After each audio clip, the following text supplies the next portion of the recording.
जय हिंद दोस्तों, एक बार फिर आप सबका स्वागत है एक और नए वीडियो में। और अभी इस टाइम मैं हूँ इंडिया की सबसे खूबसूरत प्लेस में से एक मनाली में। और इस वीडियो में हम टूर करने वाले मनाली का, साथ ही इस वीडियो में मैं आपको बताने वाला हूँ कि मैंने मनाली की ट्रिप कैसे की है। और अगर आप भी कभी मनाली आना चाहते हैं तो इस वीडियो को अंत तक जरूर देखें। इस वीडियो में मैं आपको मनाली आने से लेकर घूमने की और होटल से लेकर टोटल खर्चे के साथ में और भी कई सारी जानकारी इस वीडियो में देने वाला हूँ। तो आप इस वीडियो के अंत तक बने रहिए ताकि आप मनाली की कोई भी इंफॉर्मेशन मिस न करें। तो चलिए आज घूमते हैं मनाली। दोस्तों, मनाली जाने के लिए मैं दिल्ली से by train Jogindernagar railway station पर पहुंच गया था। अगर आप भी मनाली ट्रेन से आना चाहते हैं तो मनाली का सबसे नज़दीकी रेलवे स्टेशन जोगिंद्रनगर का है। और अगर आपको डायरेक्ट जोगिंद्रनगर के लिए ट्रेन नहीं मिले तो आप दिल्ली आ सकते हैं और फिर दिल्ली से अपनी ट्रेन चेंज करके जोगिंद्रनगर तक आ सकते हैं। इसके बाद दोस्तों, जोगिंद्रनगर से मनाली की दूरी लगभग 150 किलोमीटर पड़ जाती है। और मैंने जोगिंद्रनगर से बस पकड़ी थी जिसका मैंने 280 रुपये का टिकट लिया था। बाकी आपको जोगिंद्रनगर से टैक्सी की सुविधा भी मिल जाएगी, आप उसके जरिए भी मनाली आ सकते हैं। नहीं तो आप बाई ट्रेन चंडीगढ़ तक आ सकते हैं। और फिर चंडीगढ़ से मनाली की दूरी लगभग 300 किलोमीटर पड़ जाती है। और चंडीगढ़ से मनाली के लिए डायरेक्ट बस की सुविधा आपको मिल जाएगी। इसी के साथ दोस्तों, अगर आप फ्लाइट से मनाली आना चाहते हैं तो मनाली में कुल्लू मनाली एयरपोर्ट मौजूद है। और अगर आप बस से मनाली आना चाहते हैं तो दिल्ली, चंडीगढ़, नोएडा और शिमला जैसी सिटी से डायरेक्ट मनाली के लिए रेगुलर बस भी चलती है। आप बस के जरिए भी मनाली तक आ सकते हैं। और अगर आप अपना पर्सनल व्हीकल लेकर मनाली आना चाहते हैं तो भी आ सकते हैं। मैं ट्रेन से मनाली आया था, आपके लिए जो भी बेस्ट ऑप्शन हो आप उसके जरिए मनाली आ सकते हैं। इसके बाद दोस्तों, मनाली में आते ही मैंने सबसे पहले मनाली के मॉल रोड पर होटल बुक की, जिसका मैंने एक दिन का 1200 रुपये दिया है। अगर आप मनाली में सस्ते में होटल बुक करना चाहते हैं तो आप अपनी होटल मनाली के मॉल रोड से थोड़ा आउटर में बुक कर सकते हैं। वहाँ पर आपको होटल 800 से 1000 रुपये में मिल जाएगी। इसके बाद दोस्तों, होटल बुकिंग करने के बाद मनाली में मैं सबसे पहले घूमने गया मनाली की सबसे फेमस लोकेशन हिडिंबा देवी टेम्पल के लिए। दोस्तों, हिडिंबा देवी टेम्पल मनाली की सबसे फेमस लोकेशन में से एक है। और मनाली में आने वाले लगभग सभी टूरिस्ट यहाँ पर घूमने के लिए ज़रूर आते हैं। इसी के साथ दोस्तों, हिडिंबा देवी टेम्पल के आसपास का व्यू भी काफ़ी शानदार है। इसके बाद दोस्तों, मनाली में मैं घूमने गया मनाली की एक और फेमस लोकेशन क्लब हाउस के लिए। दोस्तों, क्लब हाउस भी मनाली की काफ़ी शानदार लोकेशन है। और यहाँ पर कई सारी इंडोर और आउटडोर एक्टिविटी होती है। और क्लब हाउस घूमने में भी मुझे खूब मज़ा आया। इसके बाद दोस्तों, मनाली में मैं घूमने गया मनु टेम्पल के लिए। दोस्तों, मनु टेम्पल ओल्ड मनाली में आया हुआ है और ये मनाली के मॉल रोड से लगभग 5 से 6 किलोमीटर दूर है। और दोस्तों, मनु टेम्पल भी बहुत ही खूबसूरत है। और दोस्तों, मनु टेम्पल से मुझे काफी शानदार व्यू भी देखने को मिला। और आपकी जानकारी के लिए बता दूं कि मनाली का नाम इसी मनु टेम्पल के ऊपर रखा गया है। इसके बाद दोस्तों, मनाली में शाम के टाइम में मैं पहुंच गया मनाली के मॉल रोड पर। और दोस्तों, मनाली में आने वाले लगभग सभी टूरिस्ट शाम के टाइम में मनाली के मॉल रोड पर ही अपना टाइम स्पेंड करते हैं। और मनाली के मॉल रोड पर कई सारी शॉप्स बनी हुई है जहाँ पर नॉन वेज और वेज दोनों तरीके की खाने पीने की सुविधा मुझे मिल गई थी।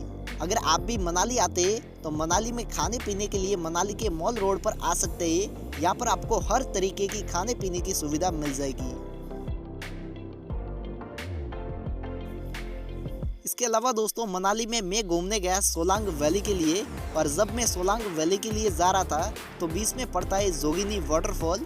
मुझे ये वाटरफॉल भी बहुत ही खूबसूरत लगा। और यहाँ पर मुझे टूरिस्ट लगभग ना के बराबर देखने को मिले, लेकिन ये वाटरफॉल बहुत ही खूबसूरत है। अगर आप मनाली आते हैं तो एक बार इस वाटरफॉल को भी देखने के लिए ज़रूर आए। वाटरफॉल को एंजॉय करने के बाद दोस्तों, मैं पहुंच गया सोलांग वैली के लिए, जो मनाली की सबसे फेमस लोकेशन में से एक है। और लगभग मनाली में आने वाले सभी टूरिस्ट सोलांग वैली का टूर जरूर करते हैं। यहाँ पर मुझे खूब सारी स्नो देखने को मिली, जिसमें खूब सारी स्नो एक्टिविटी हो रही थी, जैसे पैराग्लाइडिंग, स्कीइंग, स्नो बाइक और ट्यूब टायर जैसी और भी कई सारी एक्टिविटी हो रही थी। जिसमें से मैंने कुछ एक्टिविटी को भी एंजॉय किया, जिसमें मुझे बहुत ही मज़ा आया था। और दोस्तों, मुझे मनाली में सबसे ज़्यादा मज़ा सोलांग वैली में आया। और मैं आपको सजेस्ट करूँगा कि अगर आप मनाली आते हैं तो सोलांग वैली को विजिट करना बिल्कुल मिस न करें। ये बहुत ही शानदार लोकेशन है। साथ ही सोलांग वैली से रोपवे भी चलता है, मैंने उसे भी एंजॉय किया। और रोपवे का टिकट लगभग 200 रुपये का था। और अगर आप गर्मियों के मौसम में भी सोलांग वैली आते तो सोलांग वैली से आप रोपवे से ऊपर जा सकते हैं, वहाँ पर आपको स्नो देखने को मिल जाएगी।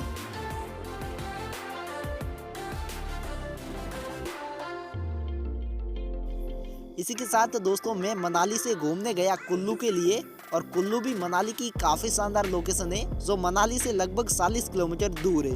और मुझे कुल्लू में घूमने में भी खूब मजा आया, और मनाली में आने वाले काफी सारे टूरिस्ट कुल्लू का टूर भी जरूर करते हैं। इसी के साथ कुल्लू में कई सारी एक्टिविटी भी होती है, जैसे पैराग्लाइडिंग, रिवर राफ्टिंग और ट्रैकिंग जैसी और भी कई सारी एक्टिविटी होती है, आप उसे भी इंजॉय कर सकते हैं।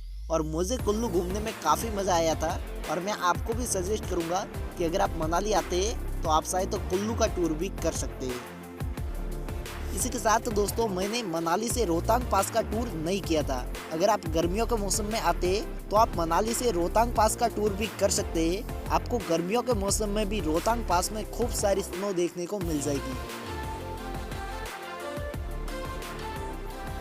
बाकी दोस्तों मनाली में हम घूमने के लिए 2 लोग साथ में गए थे, और मनाली में घूमने के लिए हमने बाइक रेंट की थी, जिसका हमने एक दिन का 600 रुपये रेंट दिया था। आप चाहे तो मनाली में घूमने के लिए बाइक रेंट ले सकते हैं, नहीं तो आप मनाली में घूमने के लिए वहाँ के लोकल ट्रांसपोर्टेशन जैसे टैक्सी और टूरिस्ट बस का इस्तेमाल कर सकते हैं। साथ ही दोस्तों हम मनाली विंटर के टाइम में गए हैं। अगर आप मनाली में स्नो देखना चाहते हैं तो आप विंटर के टाइम में मनाली आ सकते हैं। बाकी टूरिस्ट साल भर मनाली में घूमने के लिए आते रहते हैं, क्योंकि साल भर मनाली का मौसम बहुत ही खूबसूरत होता है। खासकर गर्मियों के मौसम में सबसे ज्यादा टूरिस्ट मनाली में घूमने के लिए आते हैं, और गर्मियों के मौसम में भी आपको मनाली के कुछ इलाकों में स्नो देखने को मिल जाएगी। चलिए दोस्तों अब मैं बताता हूँ कि हमारा 2 लोगों का मनाली घूमने में कुल खर्चा कितना हुआ है। तो हमने मनाली का टूर 3 दिन का किया है, तो हमारा 3 दिन का होटल का खर्चा लगभग 3600 रुपये आया है। इसके बाद हमने घूमने के लिए बाइक रेंट की थी, जिसका हमारा 3 दिन का पेट्रोल का और रेंट का खर्चा लगभग 2400 रुपये आया है। इसके बाद हमारा 2 लोगों का खाने पीने का खर्चा लगभग 3000 रुपये आया है।